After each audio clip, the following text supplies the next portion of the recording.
एक important question है, बड़े स्टूडेंट्स पूछते हैं कि सर हमने एआई से पेपर लिखवा लिया है, तो अब ये प्लेजरिज्म के अंडर आएगा? पहला क्वेश्चन। दूसरा क्वेश्चन, इसमें से एआई डिटेक्ट हो जाती है, क्या उसे रिमूव किया जा सकता है? अच्छा। तीसरा क्वेश्चन ये आता है कि मैंने एआई से लिखवाया, क्या ये ट्रू है? फिर फंस जाता है बंदा। चौथा ये होता है, क्या रेफरेंस ठीक है? क्या ये एआई में आते हैं रेफरेंसेस, क्या प्लेजरिज्म में आते हैं?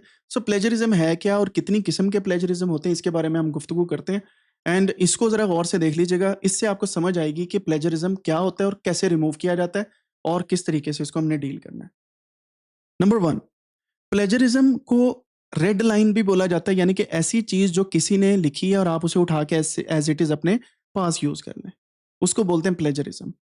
इसकी कई किस्में हैं, जैसे इसको फरबैटिम या वेयर बैटिम भी बोला जाता है। इसकी पहली जो टाइप है प्लेजरिज्म की, this is copying the text without quotes and citation,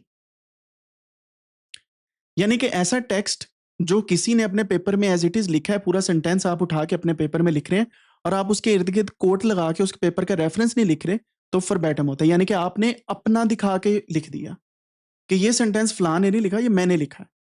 सो उसको बोलते हैं फरबैटम। VERBAT है। आप बोल रहे होंगे कि ये एफ क्यों बोल रहे हैं इसे, तो ये बेसिकली जर्मन के अंदर इसको फरबैटम बोला जाता है, वी को फाउ कहते हैं जर्मन के अंदर, लेकिन यूजुअली इज वर्बैटम। ठीक है, वर्बैटम, राइट, वर्बाटम भी कहते हैं। So it depends on the pronunciation. Second one is mosaic. Mosaic is patching phrases from sources into your own sentence. बात समझ आई? मैंने 5 पेपर इकट्ठे किए, उनकी फ्रेजेस को कंबाइन करके एक सेंटेंस लिख लिया, that is called mosaic. Next one is paraphrase without citation, still a plagiarism, अगर आपने इसको रीवर्ड भी कर दिया फिर भी। Then you have self plagiarism, जो आपने पिछले पेपर में लिखा था वही उठा के सेंटेंस अगर लिख देते हैं, that is called self plagiarism, until unless you disclose that। जैसे अक्सर लोग लिख देते हैं ना कि in our previous paper we mention this, ये डिस्क्लोज करना होता है। कुछ लोग डिस्क्लोज नहीं करते, वो वही सेंटेंस उठा के लिख देते हैं और कहते हैं कि इसी का ही है। Then you have different software, जैसे टर्निटिन है। टर्निटिन की एक्सेस अक्सर यूनिवर्सिटीज के पास होती है, जो टीचर्स हैं उनको ही ये एक्सेस होती है। पाकिस्तान के अंदर डिफरेंट यूनिवर्सिटीज में प्रोवाइडेड है, अपने सुपरवाइजर से पूछें, उनके पास ये एक्सेस होती है। Second one is authenticate. Authenticate जो है यूजुअली इटालियन यूनिवर्सिटीज के पास या डिफरेंट यूनिवर्सिटीज इसे यूज करती हैं, तो दोनों ही आपको प्लेजरिज्म की डिटेक्शन करके देते हैं कि कितने परसेंट, कौन कौन सी लाइन कहाँ पे कहाँ से उठाई गई है, वो सारा कुछ आपको प्रोवाइड करते हैं एक रिपोर्ट के अंदर। सो वो प्लेजरिज्म जब आपके पास आ गया ना, आपका काम आसान नहीं हो गया? उसी प्लेजरिज्म को आप रिमूव कर लें, उसकी टेक्निक्स मैं आपको सिखाऊंगा और उसको हम देखेंगे। और आजकल टर्निटिन एंड ऑथेंटिकेट में से जो टूल्स हैं डिफरेंट किस्म के प्लेजरिज्म को चेक करने के, वो एआई को भी डिटेक्ट कर रहे हैं कि एआई यूज हुई है या नहीं। अब एआई यूज हुई है या नहीं हुई है, इसको हमें कैसे पता चलेगा? उसके लिए एक विकिपीडिया पे आर्टिकल है, एआई राइटिंग। विकिपीडिया पे अगर आप जाएंगे, साइंस ऑफ एआई राइटिंग, ये आर्टिकल पढ़ लें, आपको समझ लग जाएगा कि आपका एआई टूल क्यों डिटेक्ट हो रहा है। एंड इस पे सॉफ्टवेयर मैं बना रहा हूं, जैसे मैंने आपको पहले भी कहा कि उसमें आप टेक्स्ट रखेंगे, वो एआई रिमूव कर देगा वो सारी की सारी, एंड इंशाल्लाह यू विल सी।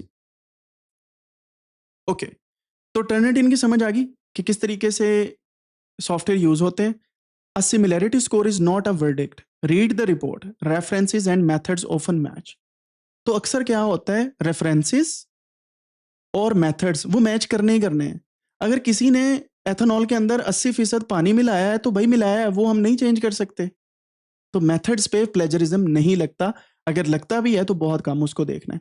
ज्यादातर प्लेजरिज्म लगता है डिस्कशन और रिजल्ट सेक्शन पे, ये एब्स्ट्रैक्ट और कंक्लूजन पे, मेथड्स पे कंसिडरेबल है। अब यहां पे एक क्वेश्चन आता है कि कितने परसेंट प्लेजरिज्म अलाउड है? 100% का मतलब है सारे का सारा कॉपीड है, ठीक है। अराउंड 18 to 20% अलाउड होता है डिफरेंट जर्नल्स के अंदर। क्यों भला? क्योंकि रेफरेंसेस भी उसके अंदर आ रहे हैं, आपका मेथड सेक्शन भी आ रहा होता है, और पेपर की लेंथ के ऊपर डिपेंड करता है कि आपका कितने परसेंट कॉपीड है। अच्छा, फिर यूनिवर्सिटीज जो हैं वो अपना प्लेजरिज्म का परसेंटेज का क्राइटेरिया बताती हैं कि it should be less than 15%, 18% और समथिंग लाइक दैट, ठीक है। सो वो आपने थीसिस के दौरान वो यूनिवर्सिटी से देखना है। अब एआई डिटेक्शन की बात आती है। एआई डिटेक्शन जो है वो उसकी भी परसेंटेज आती है कि ये 20 टू 30% अगर एआई से रिटन है इट्स फाइन, यूजुअली डिपेंड करता है, लेकिन ये 90 प्लस नहीं होना चाहिए। 50 प्लस तो चलो कुछ जर्नल्स मान लेते हैं, लेकिन 90 प्लस का मतलब है सारा एआई ने लिखा है। तो you need to use this science of writing जो मैंने आपको बताए, एंड आपका प्लेजरिज्म एआई डिटेक्शन रिमूव हो जाएगी उससे।